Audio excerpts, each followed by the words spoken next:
The road season is finally here. In sunny Adelaide, the Tour Down Under kicks off in just a few days' time. Here are 7 things you need to look out for during the first World Tour race of the season.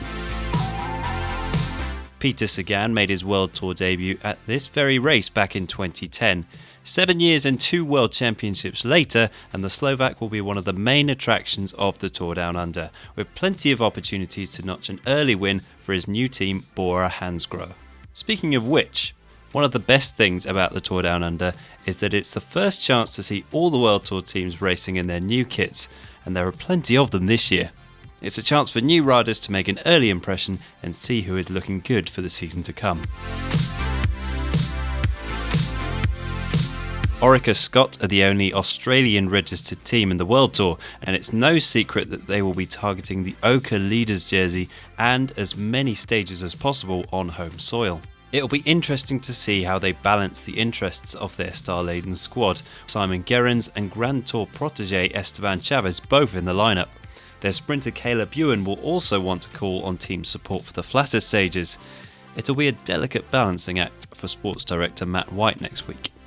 The general classification battle will most likely be decided on the famous Wollonga Hill, which the riders will tackle twice in the finale of Stage 5.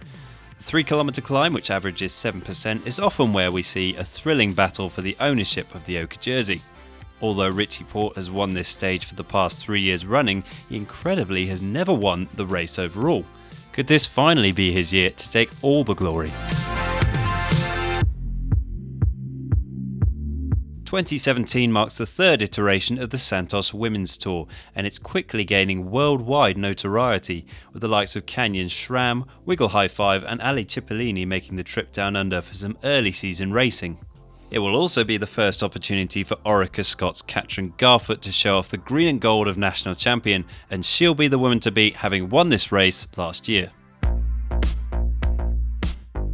I'm going to go 2 stage wins for Peter Sagan, starting as he finished last year, a winner, but I'm going to go for Nathan Haas, 3rd in the Aussie National Road Race Championships. I know he focused on that race, bitterly disappointed not to do better, but he also wants to do well in the Tour Down Under. I think he might podium. Well, I've only got one prediction, but it also is of a podium place and probably pushing for the win, I think, this year. And that is Cannondale's Rusty Woods.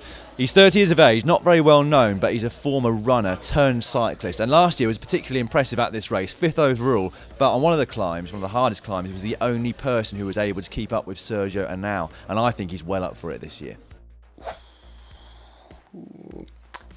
Geraint Thomas. We know that he is targeting the Giro d'Italia this year, and we know that when Sky riders are after Grand Tours, they tend to be in fantastic form all season. He's got prior form at this race already.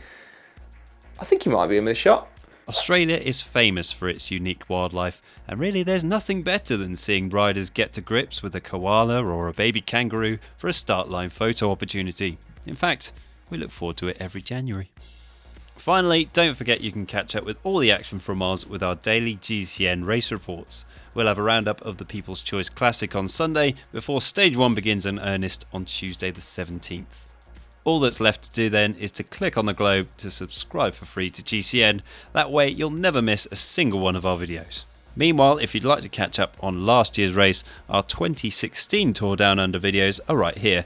And to get a real taste of racing in Australia, we made a Tour Down Under documentary when we were over there back in 2014.